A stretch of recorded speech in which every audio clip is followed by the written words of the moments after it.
Olá, eu sou o Leandro, eu sou professor da Secretaria Municipal de Educação de Barretos. Nessa aula eu falarei sobre as lentes, a ótica da visão e ametropias. Bom, lentes, como sabemos já, são dispositivos ópticos que têm uma vasta aplicação. Basta a gente observar o número de pessoas que utilizam óculos para corrigir algumas anomalias da visão. Além disso, tem muitas aplicações também em instrumentos ópticos, como máquinas fotográficas, microscópios, lunetas, projetores de slides, entre outros. Bom, nessa aula nós vamos ver sobre os diferentes tipos de lentes, formatos de lentes, algumas anomalias da visão, como por exemplo miopia, astigmatismo, hipermetropia, presbiopia, e vamos ver também sobre processos de acomodação visual, à medida que a imagem incide no globo ocular, a forma que ela é formada, que os olhos se acomodam a essa luz que está incidindo. Bom, agora vamos começar essa aula falando sobre dois tipos de lentes, as lentes convergentes e divergentes.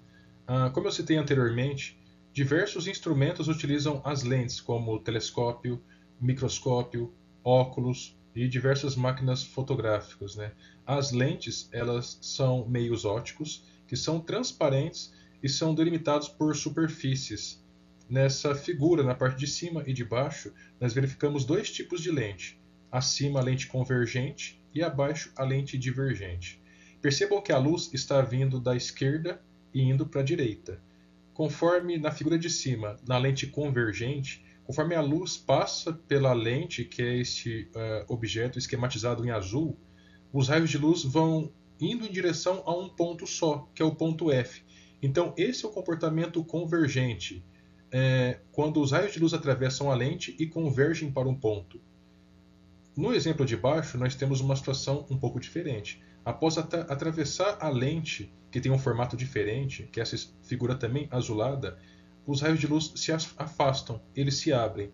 Então podemos dizer que esse é o comportamento de lentes divergentes. Então, divergente se afasta os feixes de luz e a convergente se aproximam e se encontram num ponto. Nesse caso, nessa figura, o ponto F. Bom, antes de darmos sequência nessa aula, é importante que nós entendamos dois conceitos importantes, de côncavo e de convexo. Nessas duas figuras, nós temos duas superfícies convexas, que são essas superfícies arredondadas para o exterior, para fora. Uma está no sentido do lado direito, outra do lado esquerdo. Essas duas partes arredondadas para fora, semelhante a uma barriga, são estruturas convexas. E qual é a estrutura côncava? Pelo contrário, ela forma uma parte arredondada para dentro. Apenas esse lado é côncavo. E esse lado que sobrou? É um lado reto, não é côncavo nem convexo, é plano. Então, repetindo, convexo é uma estrutura arredondada para fora, côncavo arredondado para dentro. E já conhecemos de forma mais fácil de entender, uma superfície plana é essa que observamos nessa linha reta. Bom, nessa figura nós temos duas fotos de dois tipos de lentes. Do lado esquerdo nós temos uma lente que ela tem duas faces convexas. Quando eu falo em convexo, eu falo, como eu citei no slide anterior, que tem uma pequena saliência. Ela não tem um vale, uma entrada, ela tem um tipo de uma pequena barriga. Então, uma lente convergente, ela é dos dois lados convexa. Já no lado, na figura da direita, nós temos uma lente com as duas faces côncavas, que tem um vale, uma reentrância, não tem uma saliência. E quando a luz atravessa uma lente côncava, ela tem um comportamento divergente. E essas duas lentes, geralmente as lentes são fabricadas a partir de material acrílico ou de vidro. Bom, nessa figura estamos observando os diferentes tipos de lentes convergentes e divergentes. As três primeiras figuras, as figuras 1, 2 e 3, são lentes convergentes. As figuras 4, 5 e 6, lentes divergentes. Lembrando que, conforme nós vimos nos slides anteriores, uma lente convergente é aquela lente que, após o raio de luz, o feixe de luz, passar pela lente, eles convergem. Eles se encontram num ponto que é o ponto F, que é o ponto de foco da lente. Agora, com relação à lente divergente, de forma diferente, após passar pela lente, o feixe de luz ele se abre, se espalha, se afasta. E nesse caso, o foco ele não é formado após a lente, é formado anteriormente à lente. Bom, vamos ver caso a caso. A primeira lente convergente a número 1, é a biconvexa, onde as duas superfícies são convexas. A segunda lente, a número 2, de um lado é plano, de outro lado é convexo. Então é a lente plano-convexa. A terceira lente, o primeiro lado é côncavo e o segundo é convexo. É a lente côncavo-convexa.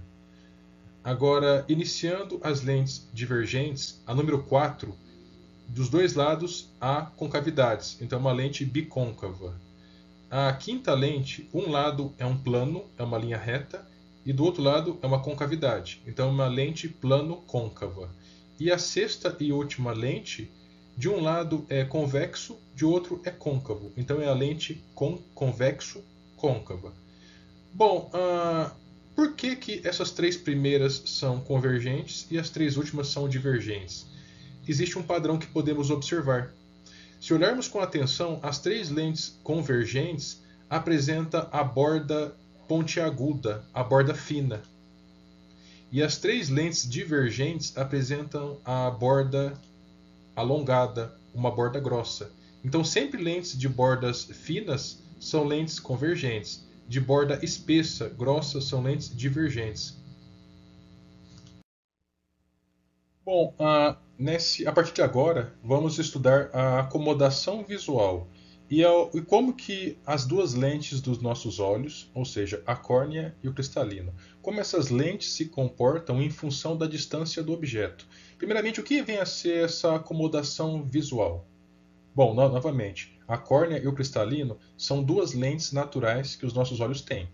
Essas duas lentes são convergentes. Isso significa que ela pega o feixe de luz que vem do ambiente e converge os raios de luz para o único ponto, que é o ponto de formação da imagem, que conforme a gente pode observar nesse raio de luz amarelado nessa figura, após passar pela córnea cristalina, está se concentrando e formando a imagem na retina dos olhos. Então, a córnea e o cristalino, como eu disse, são lentes. A córnea é uma lente muito mais potente que o cristalino, cerca de 4 vezes mais potente. E a combinação dessas duas lentes forma um poder de convergência muito grande. Bom, a acomodação visual ela consiste no ajuste. Nós temos músculos ciliares nos cílios. Esses músculos eles se movimentam, tornando o cristalino mais ou menos curvado. Se ele fica mais curvado, ele fica mais convergente. Menos curvado, menos convergente. Então a movimentação desses músculos contribui com o ajuste do cristalino. E essa movimentação desses músculos e a mudança no cristalino é chamada de acomodação visual. Bom, vamos para o exemplo dessa imagem. Nessa imagem nós temos um objeto distante, que pode ser, por exemplo, uma árvore que se encontra distante dos nossos olhos. Se o objeto está muito distante, a imagem que vem desse objeto, os raios de luz provenientes desse objeto, chegam paralelos. Nesse caso, não precisa de uma acomodação visual tão grande, tão intensa. E o cristalino ele fica num formato mais ou menos curvado, também chamado de abaulado. Então, a imagem do objeto que se forma na retina ela é muito nítida e não tem muito esforço dos músculos ciliares para poder haver uma acomodação. Agora, nessa outra situação, na anterior o objeto estava distante. Nessa situação, o objeto está próximo. Se o objeto está próximo, a imagem que chega dele ela é divergente, conforme estamos observando nessa figura, chegando raio de luz divergentes até a córnea e o cristalino. Se não houver acomodação visual, ou seja, se os músculos ciliares não movimentarem o cristalino, a imagem vai se formar atrás do olho e não vai ser possível a pessoa observar nitidamente o objeto.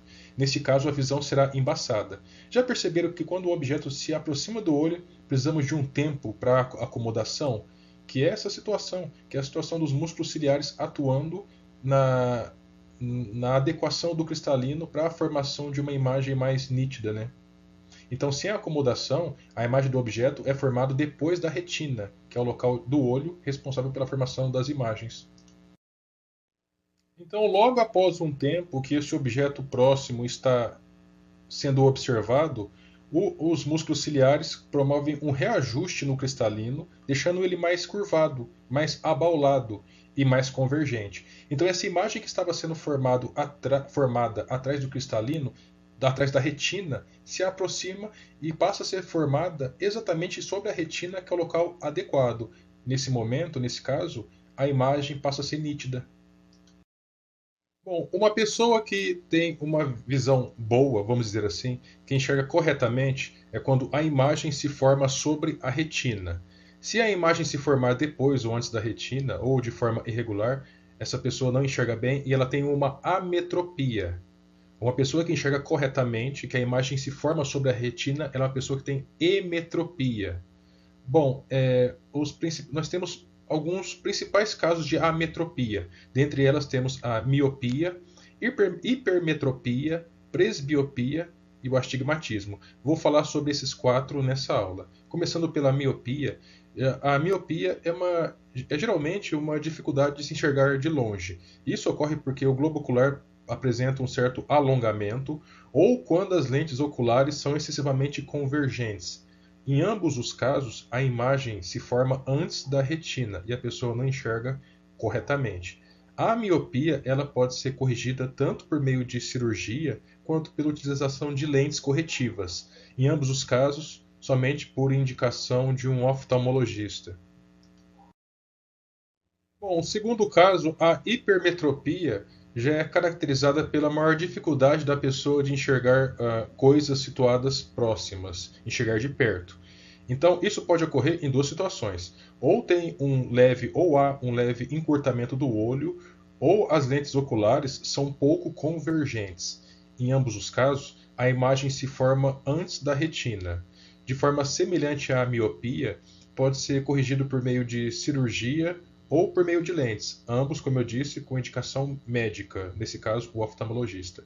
Nessa figura, nós temos um exemplo de como um hipermétrope ele enxerga. A periferia, os objetos mais próximos não conseguem enxergar e está focando sobre o óculos, que é o único objeto que consegue enxergar nessa figura de forma nítida. A presbiopia, também chamada de vista cansada ou doença do braço curto, ela geralmente ocorre após uma certa idade e ela é provocada pelo endurecimento do cristalino, o enrijecimento do cristalino. E isso leva a uma perda da capacidade de contração das musculaturas ciliares e a consequente redução do poder de acomodação visual do olho. A pessoa ela sente uma dificuldade muito grande e ela não consegue uma curvatura ideal do cristalino, precisando fazer um grande esforço de acomodação visual para enxergar principalmente objetos próximos. A presbiopia ela pode ser corrigida com a utilização de lentes convergentes.